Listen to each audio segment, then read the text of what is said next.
All right, great. Thank you. Wow, it's just really great to see everybody here.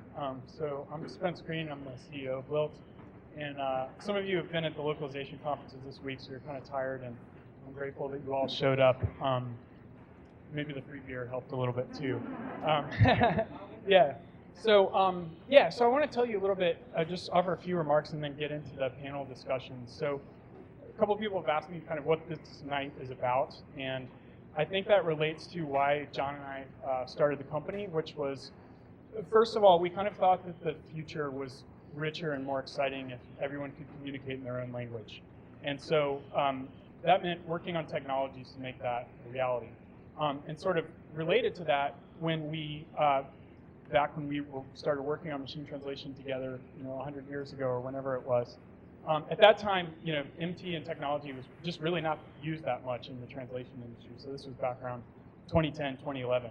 So we started working on sort of systems that might be more amenable to augment the human translator and make the translator more productive. And so a second part of that was this observation that the gap between research and industry was pretty significant. The ideas that people were thinking about, the things that people were working on, there was just this huge gap. So tonight is kind of in the latter category. This isn't like a user conference where people are going to stand up and say how great Lilt is and that kind of stuff and how much money they made. It's more about ideas and about the future.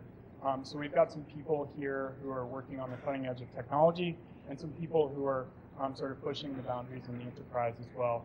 And have these people talk about the changes that are happening right now, a lot of them coming out of this area, and what effects those have for the future and for the future of information access. So I should say a couple things about our company first, because this is also an opportunity to kind of review what we've done for the past year. So we started the company in 2015. We spent most of the first year building the initial product. So really, people started using it right at the beginning of 2016. And then we were in public beta for a while, and then so right around the middle of 2016 is when we started working with customers and people started using it. And in that period of time, things have moved pretty rapidly for us. So our headcount has grown from 8 to like 15 or something now, with half of them here and half of them in Germany. Our revenue has grown, infinitely, basically, in terms of percentage, because it was 0 before. So that's good. And then we've had some product milestones as well. I can think of 3 of them that have been pretty significant. The first is we released a new API and a JavaScript library that can be plugged into existing sites and apps. So we have one customer right now that's kind of rebuilt Mechanical Turk, Amazon Mechanical Turk for themselves, and they have this plugged directly into that application, and they use it for labeling things.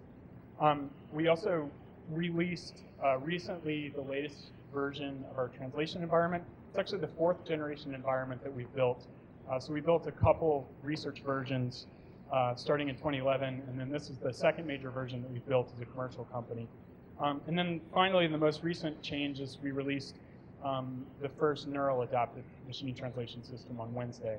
And that was about a year's worth of work for the team that we finished up in Germany in Hackathon last week. So we finished it up last Monday and had it in production this Wednesday.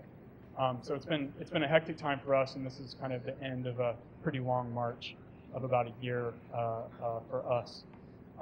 So that's about the company. And then let me just say a few words about tonight. So we're going to have 2 panel discussions separated by a short break.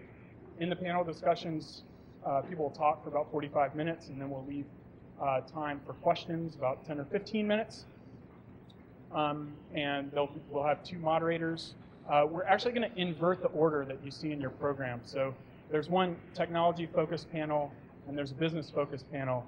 And when we were talking with the business group, there was a strong desire for the technology people to speak first and for the business people to respond to that.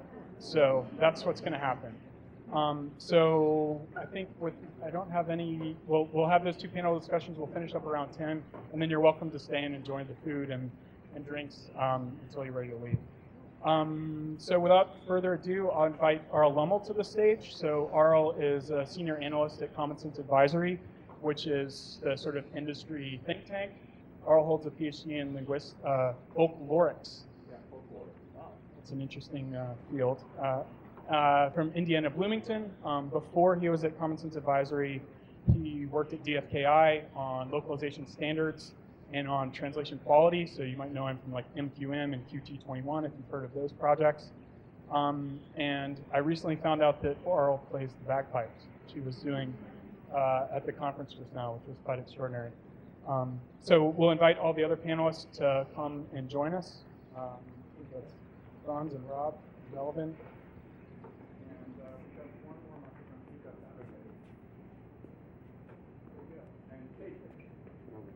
So thank you, Spence. As just a bit of background before we get started, I'm excited to be able to talk to this eminent panel about some of the really, I think, profound changes going on in localization technology and translation right now. We live in exciting times. Exciting can be good for some, it can be nerve-wracking for others, but we want to get a realistic take tonight on some of the issues that are going to affect the translation industry and translation technology and AI in general. So I want to introduce the panel very briefly.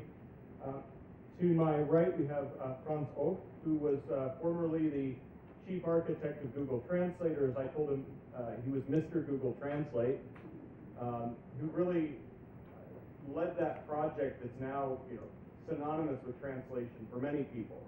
But more recently, he's jumped into solving the minor issue of life sciences. So quite an ambitious project.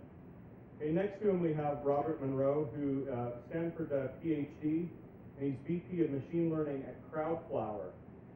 And he formerly ran products for NLP and MT at Amazon AI, and he got his start working on translation for disaster response and dealing with under-resourced languages.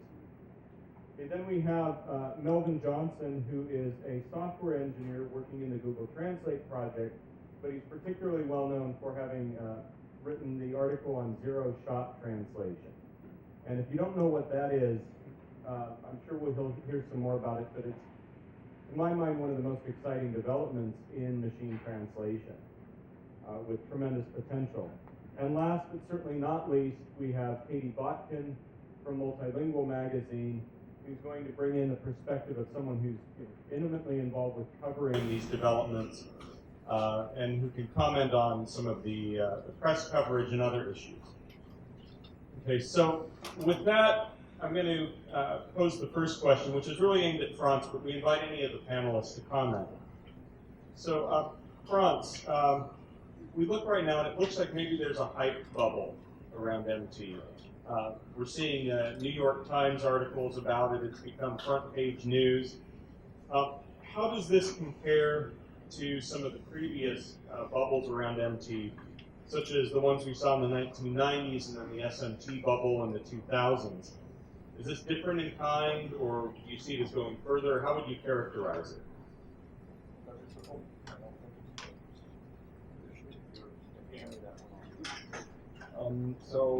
First of all, thanks for inviting me for that panel. 3 years ago, I moved out of the field of natural language processing, machine translation, and Spence and Bill kind of gave me the opportunity to stay kind of somewhat attached to all the things that are happening in that field, which is great. So when I currently talk, and it just was a few days back at Illumina, talking to life sciences world, they talk about all the great things that AI kind of might do for human health. And I always kind of say, oh, and let's look at one example where kind of some revolution happened some time ago, and I always provide the example of machine translation, because the one that kind of I know the best, and give that kind of as an example for how disruptive kind of sometimes change can be, because there will be two kinds of fields, those will kind of, where some big revolution happened or where they will happen soon, and that kind of data revolution. And I always say, right, it was 1954, when IBM did their experiment for machine translation. People were very excited at that time. And the other thing I think came from 5 years from now, the problem would be solved. In 1959, the problem was not to be solved. And it took a long time. And then But the systems got better and kind of right, and then 2004 is the next time point that I always kind of use there. And then you could get it online, you get machine translation for a few languages. And kind of right, there was for a long time, there was some progress. And then kind of the statistical revolution happened. And that one in the beginning, and I was there right in the middle of that, right from the late 90s to when it actually worked.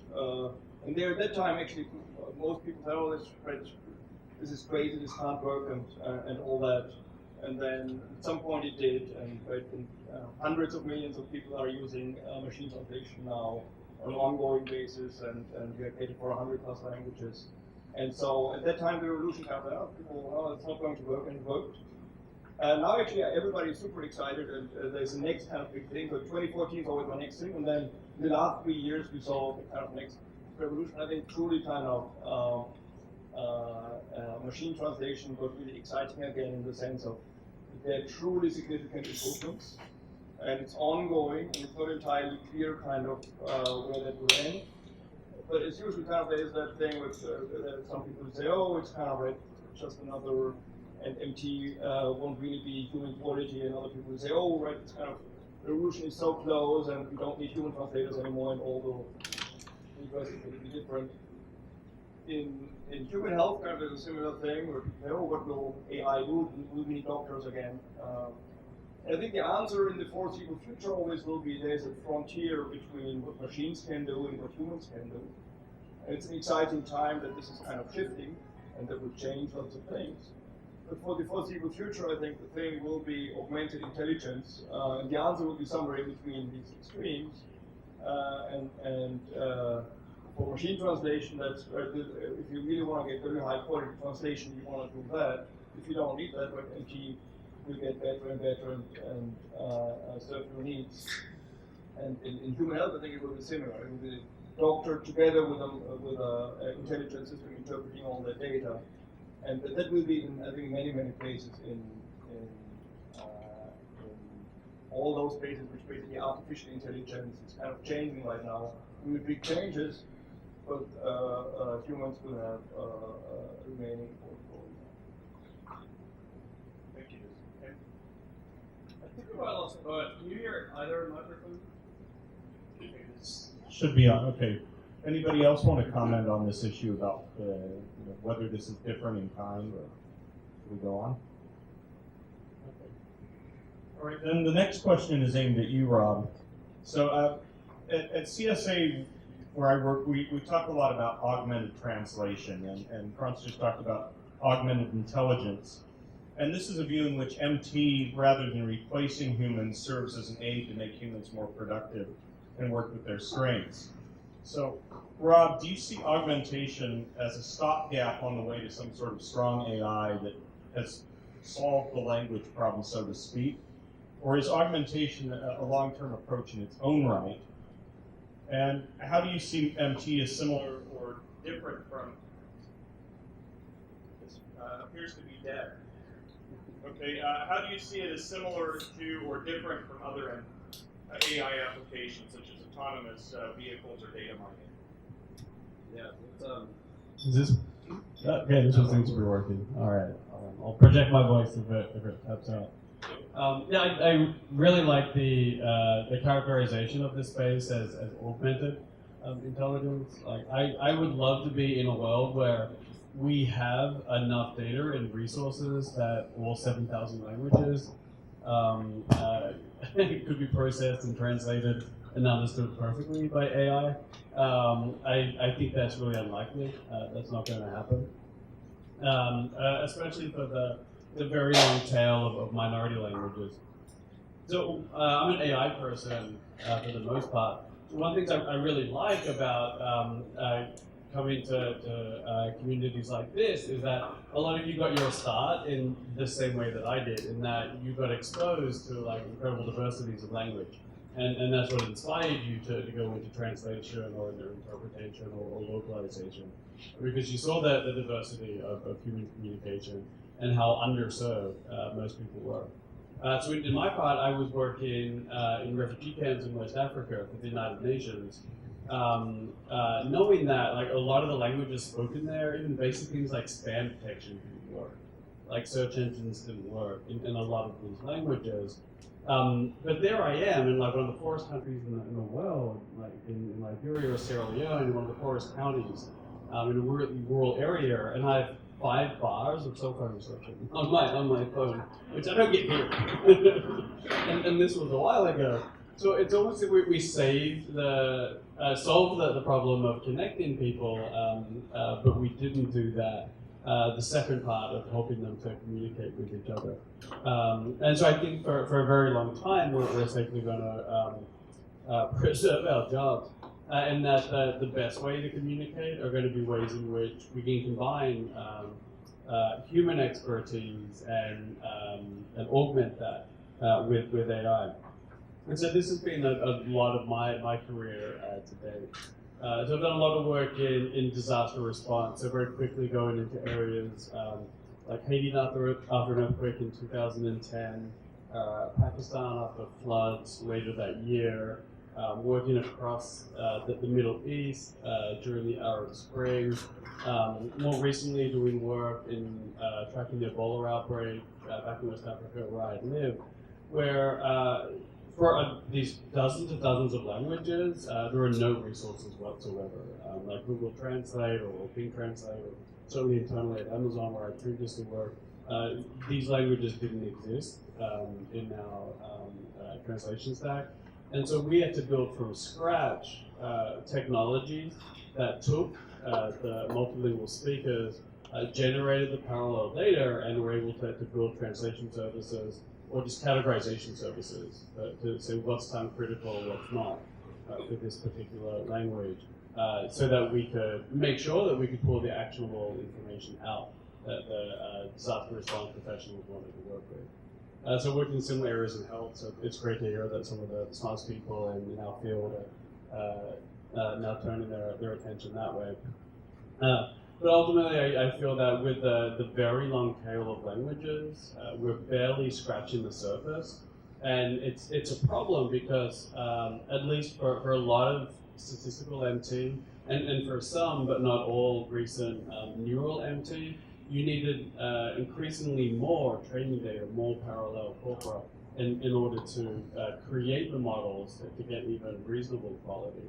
And for the majority of the long tail languages, this simply doesn't exist.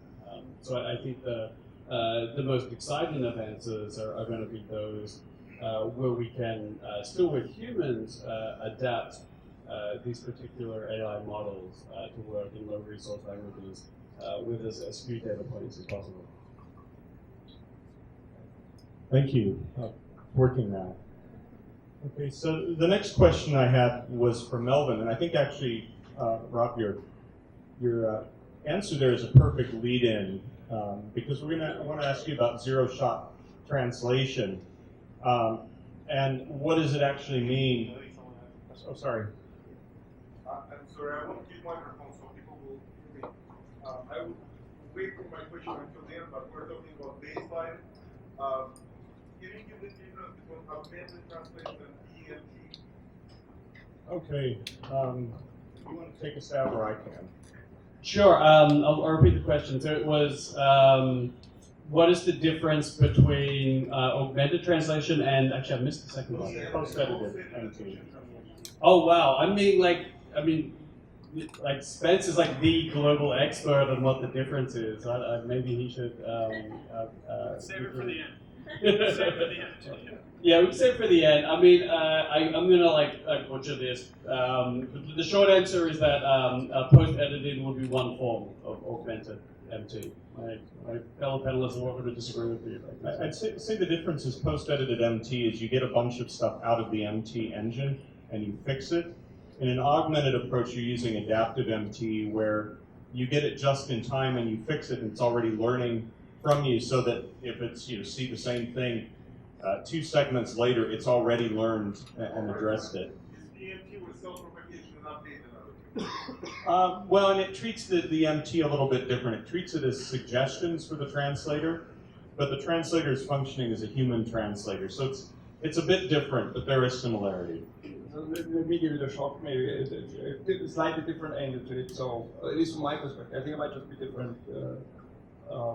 There would be so augmented post-editing is a poor man's way of augmented translation. But there's kind of the machine is doing something and the human is doing that. The broader concept of augmented intelligence and the bunch of components applied in different areas, a key part is kind of that user interface and between the human and the machine. So once kind of the two come together and something better comes out, and with each of them individually, you kind of have that augmented translation or augmented intelligence concept. But in order to make it really, really successful, you want to make that very, very sophisticated. So a key part of doing really good augmented intelligence or augmented translation would be to spend the time to make it for the human as pleasant, as efficient, as intellectually stimulating, that is excited to do more of that, and to make the end result as successful as possible. I always have in mind, when I draw that as a human, as a machine, there's a plus in between, and the system of interest is kind of the combined system. So then user interface and the effectiveness of the overall combined, really the best result. I'd just add that there would be other technologies that could plug into this as well. If it's a topic we could spend all our time on. Okay. All right, for Melvin, we heard about under-resourced languages. Melvin wrote the paper on zero-shot translation. So if you could explain briefly what zero-shot translation is and why it's important for under-resourced languages. Yeah, so maybe I can back up a little bit. So my motivation for this project was mainly when I started working on Google Translate and the initial neural models were being built. The motivation was how can we use this to help low-resource languages, because the notion with these neural nets is they're very data hungry, they need a lot of data for them to work really well. And the way I started looking at it is, can we mix in the data from different languages into a single model and make the models learn from all of that data? So the first thing that I did was build these models that were called multilingual models. So the idea is you would build a single translation model that can translate between many different language pairs. So for example, you could mix in Spanish and Catalan, the data for Spanish and Catalan into a single model, and you can query this model so that it could do Spanish translation and Catalan translation. So the way I did it initially was we would kind of encode the target language that we want to translate into as a token. So if you want to translate a sentence into Spanish, we would add Spanish at the beginning of the sentence and feed it as an input. If you want to translate the same sentence into Catalan, we would add Catalan as a token and feed it as the input. And that way we mix all of the data from Spanish and Catalan. And initially we were seeing improvements for the low resource languages, which were getting benefit from having the higher resource language, right? So Hindi with Punjabi was also beneficial. And then the idea was, okay, can we just cheat the system in that we give the system like data from these different language pairs, and at test time, we're gonna cheat and say that we switch the tag. So we give it a Spanish sentence, and instead of asking it to translate to Catalan, can we ask it to translate to Portuguese or something like that? So that was the motivation. And the idea is if you train the system that translated from Spanish to English and English to Portuguese, at training time, you would just give it sentences from Spanish to English and add the English token, and from English to Portuguese, add the Portuguese token. But at test time, you give it a Spanish sentence and add the Portuguese token. And the model did not see any data from Spanish to Portuguese, but at test time, it was able to do some sort of reasonable Spanish to Portuguese translation. And we kind of called it zero-shot translation because it had no example of Spanish to Portuguese during training, but at test time, because it was able to see Spanish on the source side and Portuguese on the target side, it's kind of able to generalize to Spanish to Portuguese at test time. So this is what we call zero-shot translation. If you could just comment how that's different from pivot translation. Yeah, so many people get them confused. Yeah, so pivoting is, if you want to do Spanish to Portuguese, you translate the Spanish to English, and then you translate the resulting English to Portuguese. Here, English being the pivot language, right? So pivoting is a two-step process, and then you're not actually training on the actual pair. And you might lose information when you go through the pivot. So if you go from Spanish to Portuguese, maybe you lose gender information or other information. And it's kind of a lossy process. The zero shot is trying to do it in a direct way. So this is, I think, what zero shot is. And then, how is this significant, really, for the under-resourced languages that are out there? Yeah, so I think the way it's hugely helpful is that we're seeing times where there's need for translation directions in non-obvious ways, like German and Arabic, for instance. There's a lot of refugees are moving to Germany. And there's not a lot of parallel data between German and Arabic, right? But there's a lot of parallel data between German and English and Arabic.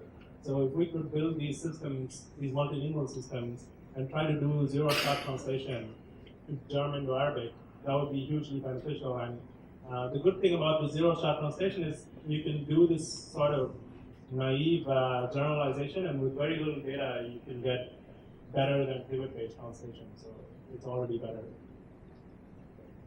I'll just add one thing is I was involved in some EU projects a few years ago, and the EU has, I don't remember how many language pairs, 300 something I think that officially they need to deal with.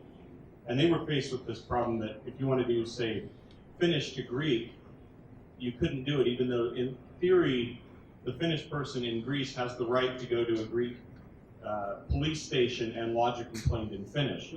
Now that's in theory. In practice, there's no way to do it.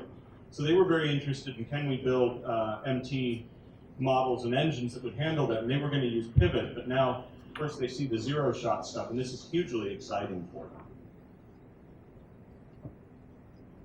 Okay, anything you want to add, or? No, I think the other benefit is latency, right? Like when you do pivot-based translation, it's twice the latency, and the errors tend to propagate, but the other thing is it's half as fast. Okay. So the last of the directed questions is to Katie. So Katie, in your coverage for multilingual, you get to see a lot of I think, knowledgeable reporting and commentary on this. What's your take on how the mainstream tech press has covered this? You look at some of this and you see the article that says Google invented interlingua, for instance, or some of these things. Do you think the reporting is responsible, or how would you like to see it change? Yeah, so I mean, I think it's fairly obvious if you're in the industry that it's not really responsible reporting, and I think that is due to a couple of different things. First of all, the journalists who are covering it are probably not experts in the field. They may not be well versed in computer science or linguistics, so they're looking at it from more of a what can I write to get the attention of people who have millions of other articles, millions of other text to read on the internet. So they're looking for something that, kind of hints that the missing link between our current technology and Skynet is finally here, and it's the interlingua that Google has invented. And, I can kind of understand that as a writer. That's a story I would want to write if it were true. So I think I can understand why people are getting excited and sort of rushing off the deep end with some of the developments in their coverage, but obviously it's not accurate. And I think one thing though that is interesting is that the coverage has changed. For a lot of years, when you saw articles about machine translation, it was usually about one of two things. First of all, they were sort of like this copy-pasted article from like a marketing release about this app that was being released, and it was like Babelfish. And then the second one was something that's gone horribly, horribly wrong with MT, and someone being dragged in for questioning because, like the Facebook example that happened in late October. I'm not sure if you saw that one. I didn't see that. Yeah, there was a Palestinian fellow who was taken in for questioning because he wrote "Good morning" on Facebook, and apparently it was machine translated as "destroy them all." So, and nobody checked before they took him in for questioning, which is obviously a terrible use of machine translation. But I think sort of the change that we're seeing now is that people are actually interested in the details of machine translation, and maybe they're getting it terribly wrong, but we are actually seeing people trying to make sense of what's going on behind the scenes of MT, and maybe that's encouraging. But it's certainly encouraging for me that maybe people will be coming into our industry and asking us what actually is going on, what is the responsible way to report on this. So let's hope that happens anyway. All right. So at this point, I just have a couple more questions. But if those of you in the audience, if you think of questions you'd like to ask the panel, we'll give you a chance in just a few minutes to do so. The next question is for all of you, and it's somewhat of a business-related question. We've seen some hesitancy for enterprises to take up MT in circumstances where they need to be able to guarantee quality. Taking that Facebook example, that's clearly the kind of thing you don't want to have happen.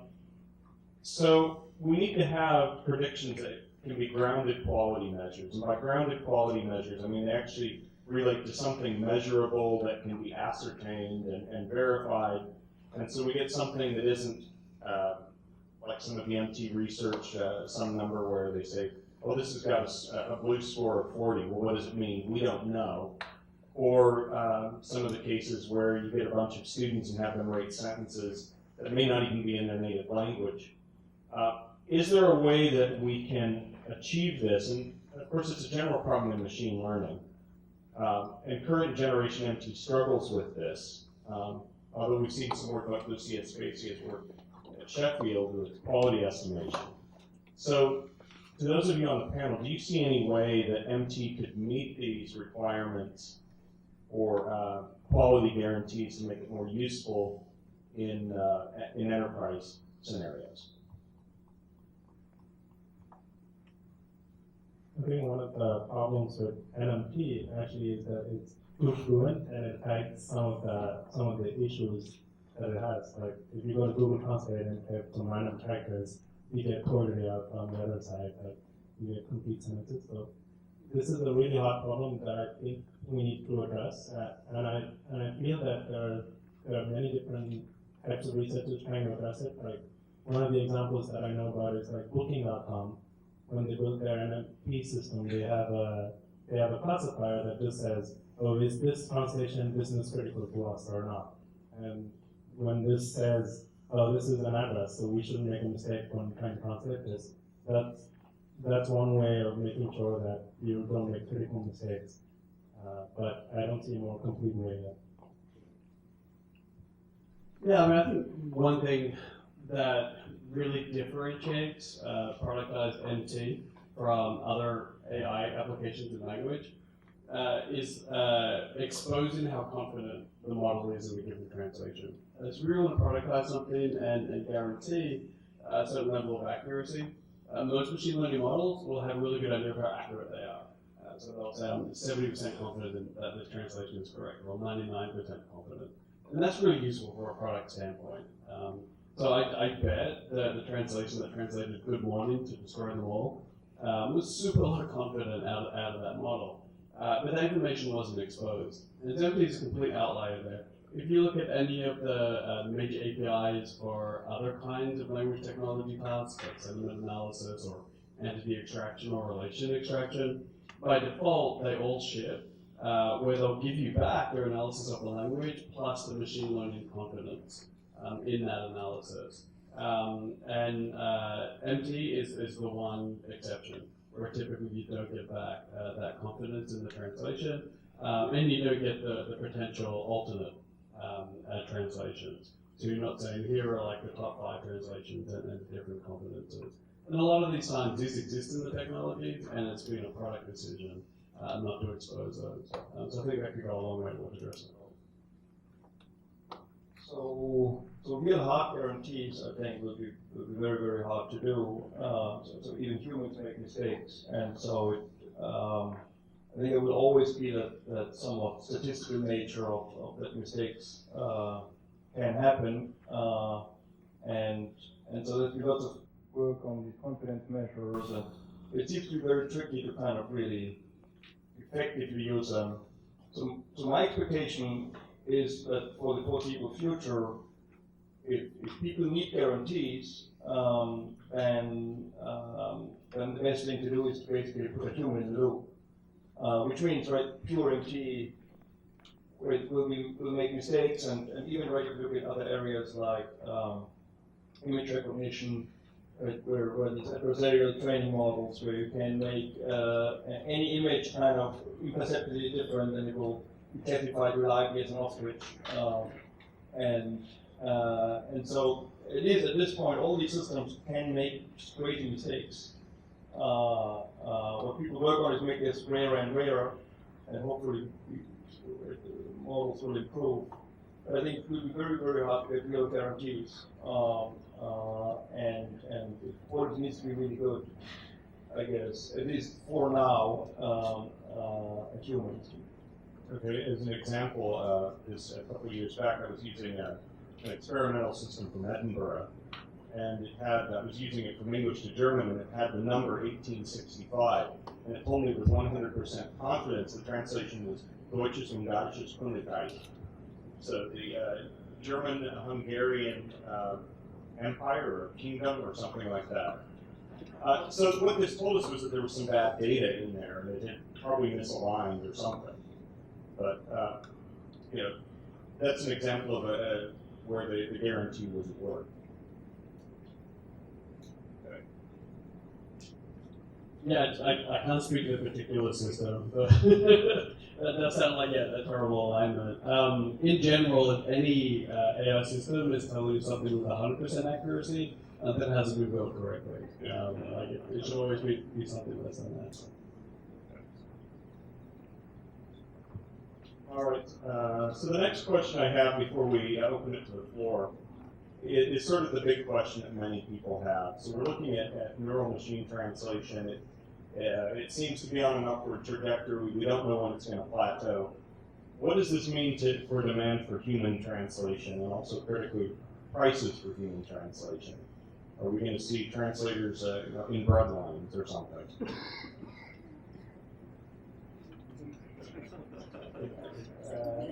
So probably while I worked at Google, and this question frequently came, right? Well, why do we need human translators? And when won't we need them anymore?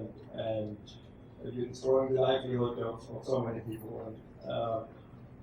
And I think, at least so far, and maybe it would be, I think, hard to quantify numbers, and if someone can do that, I would appreciate that. I don't think that happened so far. If anything, it was the other way around, that the huge amount of content that was available on the internet and the ability for people to translate that actually increased the amount of human translation.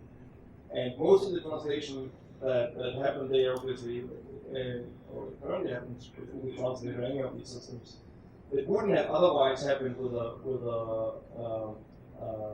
human translator. Right? It's not that if someone surfs the web with Chrome and right, as part of that you translate 5 times web pages to English, that in the world without Google Translate would have sent these to a human translator and asked him to translate these pages because he's interested in that. But what this will do is it will say, oh, there's something interesting there, maybe we should buy from that other company over there these products, and then right, that will, the contract needs to be translated and the detailed other stuff will be translated. I think so far that hasn't happened. I think the question obviously is now, whatever, get to really human quality if it will happen soon. And right, so far, I think that the broad thing, expectation is it won't happen in the near future, that instead there will be an increased demand for translation and more things will need to be translated.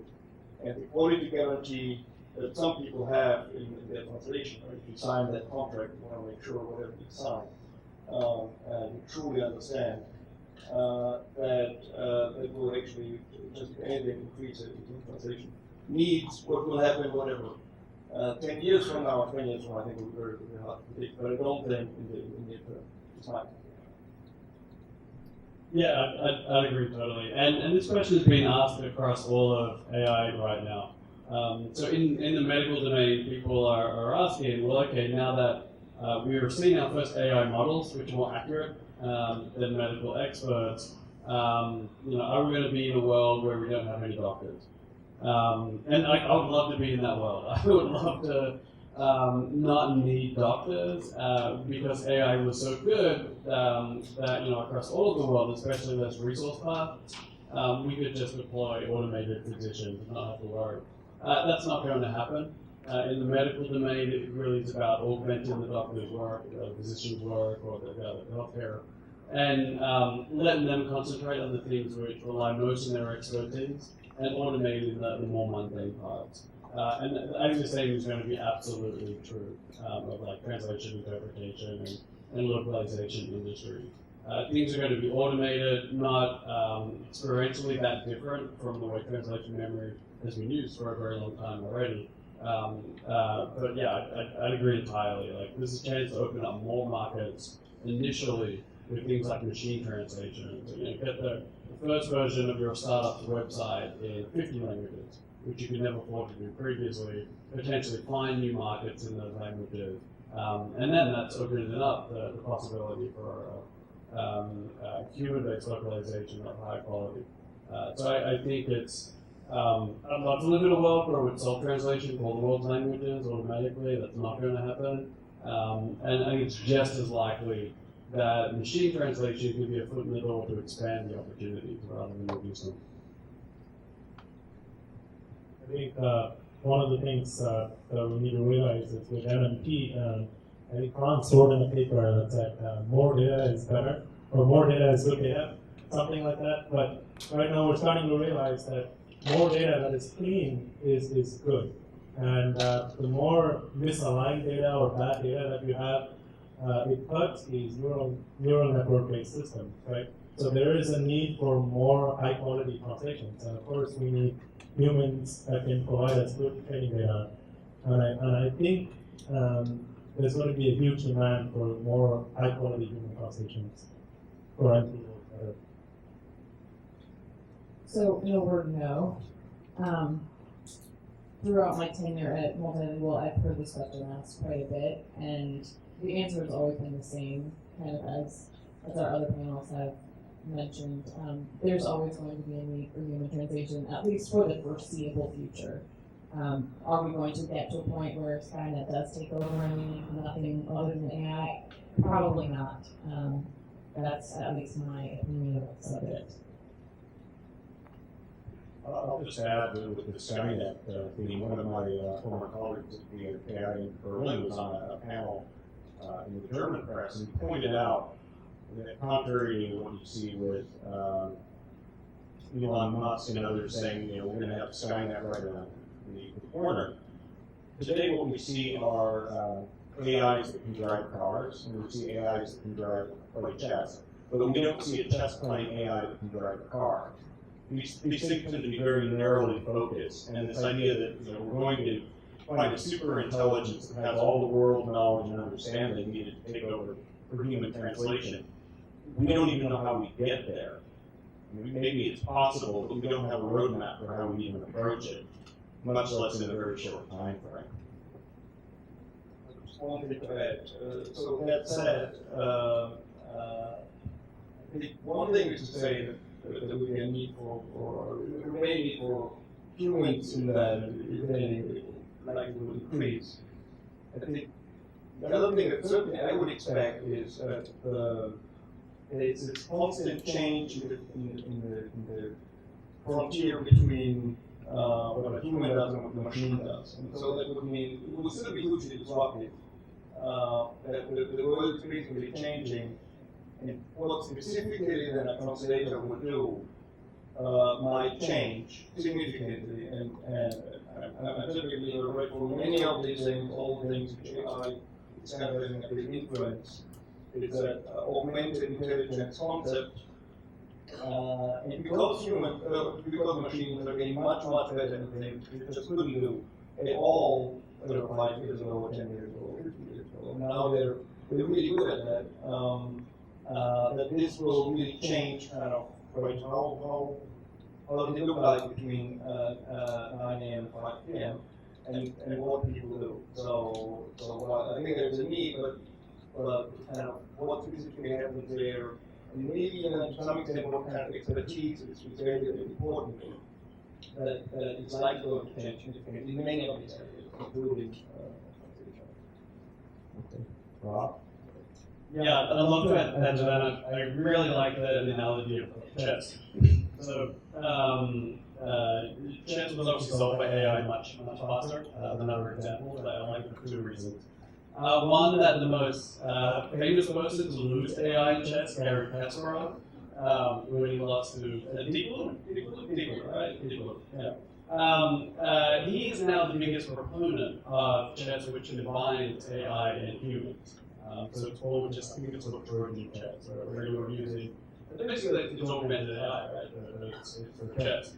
And if anyone had reason to hate AI, it would be him, but he doesn't. And humans using AI are still much more competitive than AI alone. So like this industry got there earlier. Also, it's kind of worth pointing out like how easy chess is compared to language. This is great analogy for this. So, you also see the movie 2001: A Space Odyssey. It was made in, I think it was made in '68, released in '69. So it was filmed before the first movie ended, really, really early. And there's this one famous scene where one of the astronauts is playing chess against a computer, HAL, which just makes the name of an idea. It was cracked on the letter, HAL, so yeah, which is the three letters. So anyway, the person is playing chess with a computer, the computer's like, oh, I'm sorry you missed it. And then the human loses this game of chess. And at the time when this was first shown to the test audiences, they mocked it down. Like, this is ridiculous. There is no way that by the year 2001, a computer could beat a human chess. And that's just not going to be possible. Chess is far too complicated. No one in the test audiences batted an eyelid that the computer had mastered language and even subtle condescension in English. And so people's perceptions were just so far off. And then we can quantify it now, right? So for the computers that first beat Kasparov in chess, we have computers a million times more powerful now, which aren't even coming close to mastering the basics of language. So our intuitions about how close AI was were off by at least 1 million. And then we're several orders of magnitude more probably. And so I think it's going to be a lot longer before we come close to solving any language-related parts, translation included. I'll just add in response to what Ron said that I became inadvertently a little bit famous on the internet for a statement I made to Stefan Gantz at a conference he put up that's now been made into a meme and widely circulated, was that the only translators that will be replaced by machines are the translators that translate like machines. But what that means is constantly changing. And what it meant 5 years ago was different than what it means today. So it does point to a radical change and the need for humans, I think, constantly up their game. And with that, I think we wanted to open to the floor. I'll walk around and you can ask individual panelists or anyone. I think, Tim, you wanted to go first? Yeah, so we're seeing a lot of improvement in the machine translation, and I think it's definitely noticeable. Everybody agrees with that. I'm actually curious because there's also the concept of good enough.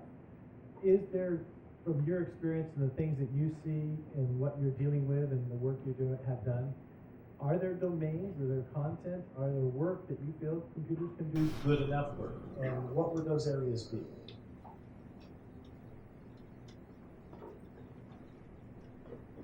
Who wants to take that?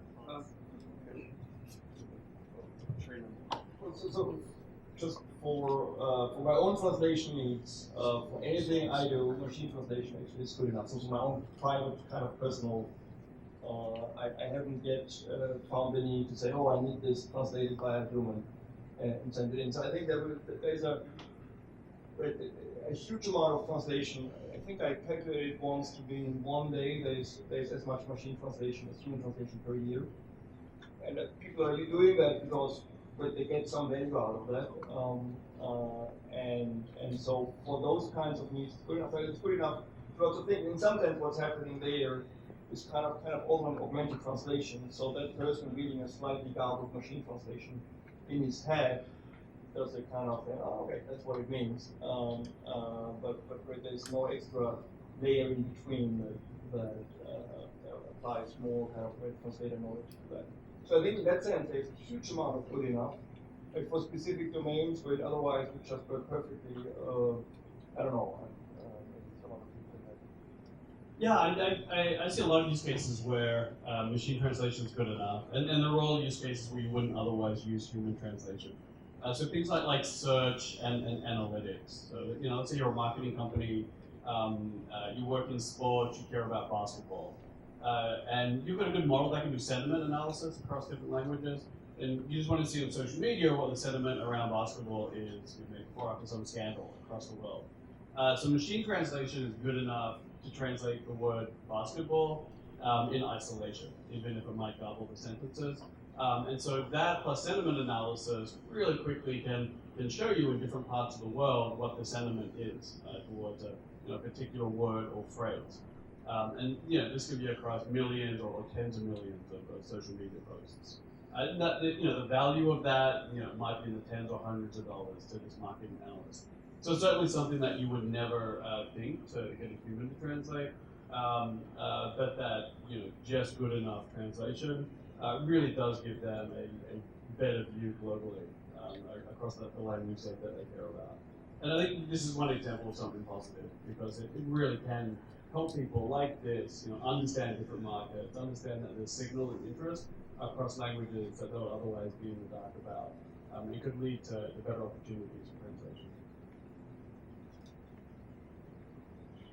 All right, there was a question back there. Hi, yeah, Jan Goretzky from Moravia. I want to continue the thought that Ale, you and Franz had about the changing role of the translator. I see there is opportunity to widen the space, and I would rather not call it post-editing what we do with this new technology, but rather applying subject matter expertise. I believe 3 years ago or such, BBC already started something where they were machine translating their articles and post or editing, reviewing them by journalists. So not from a linguistic perspective, but rather from an expert level. And I see there is a lot of opportunity for experts to go into this area and check on the machine translated content and correct it or edit it. Would you agree on that? What is your take on that?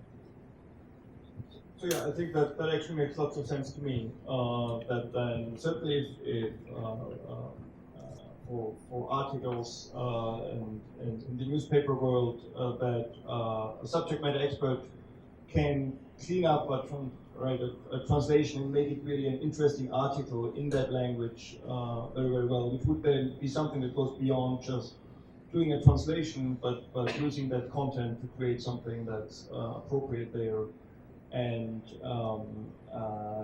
incorporate all that external knowledge about what's relevant, what's really happening, and adapting that to that new thing.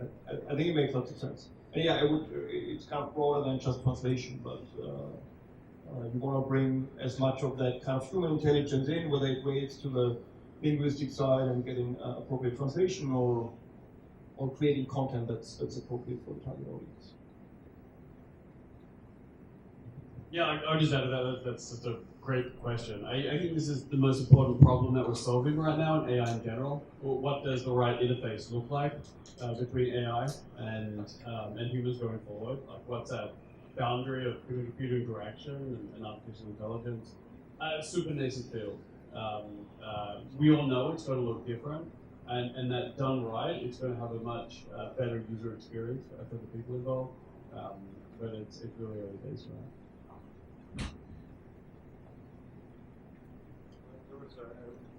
So right here, I'm trying to keep track of the order. I've seen hands, and so it doesn't make sense why I'm calling on some people. That's why.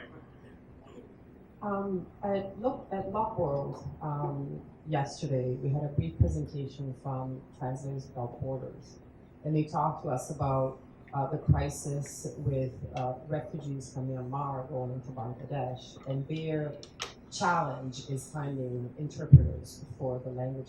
I forgot the name of the language, but one of the main issues is the language is not a scripted language, so there's no, written language. And even without looking for a case that far from our, concept, a lot of our content now is more and more being produced in a multimedia way. So video is audio, we're kind of skipping text, which I assume is training data that we need in massive numbers to train our NMT engines is text-based.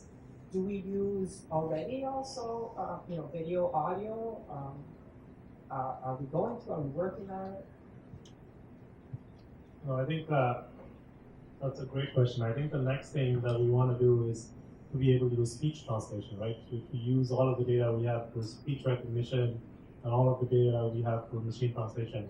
So I think people are starting to look into this is how can you plug these two things together and make use of these disparate sources of information that are related somehow. So you should be able to use audio, video to be better at translation, or just do speech translation. Yeah, so it's one of the biggest gaps right now. Hopefully, because people haven't looked into it enough, rather than it being not a solvable problem. But yeah, so most languages because of history haven't had a writing system. If you speak a language without a writing system, that correlates with being prone to being a victim of man-made or natural disasters, unfortunately. I've worked with translators without borders a bit in the past, so I think that's what they have to deal with. Right now, there's no zero shot for speech recognition. So I've run the math on this before, thinking about this exact same problem. The company's getting near state of the art for speech translation right now, training their data in the order of about 1,000 years of speech. And you can do that, right? In English, if you get enough people. And I've some tricks and putting different kinds of noise and distorting like individual speech, but not a whole lot. And you can't do that. So about half the world's languages, have less than 10,000 speakers, right? So you can follow them around for 100 years to get those 1,000 hours. Is my math right? Something like that. Anyway, it's completely impractical. And I think there probably are technical solutions where we could take what we've learned in speech to text or just direct speech processing from some pairs of languages and apply that to low resource languages. But that breakthrough hasn't happened yet. Jan, and we've only got a few more minutes, so we aren't going to get to everybody who wanted to ask questions. I'm sorry, apologize. Hi, this is Jan from Brugge. Two questions. Franz, impact of quantum computing in coming up 5 years maybe on the translation industry. And second, the second question is, we can get data as a basis and behavioral observed data. Can we create just create new text instead of translate text? So the quantum computing, I was on a panel 5 years ago at Google that was about quantum computing and also there, I think the same question came up. And they also say it was 5 years away. Yeah, that's a typical thing. Everything's always 5 years away. Stuff that doesn't. But so that was not clear to me, and I also would expect, if I see what is happening in quantum computing, that translation won't be the place likely where kind of the first big applications are. I think it's an interesting question where they will be, and it looks like it's actually coming, which actually 5 years ago I was very skeptical.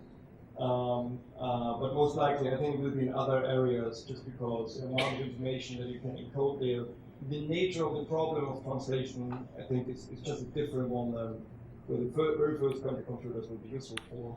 obviously once kind of whatever all computing is quantum computing, so it's just a better way to do it, then everything will operate with that. But I don't think that one is kind of foreseeable. There will be more specialized applications from molecular simulations to certain kind of optimization problems, which we just begin. I don't think MT will lend itself, but it's tricky to predict the future. I'm still out of computing. I know nothing about it. I think this may be, well, we'll see. This may be our last or second to last question. Sylvia? Well, there's one other person had a question. CEO. So, you mentioned the need for good data, for quality data for MT. So, I'm wondering, translators usually work, they translate things for other people to read that. So, do you, with Neuro and everything, we're going to need more good data. And so, do you think that there's going to be work for translators to create good data? Do you think there's going to be work for translators to clean corpora? And this work is not being read by anybody, it's just work for the machine. Do you think that this is going to increase and explode?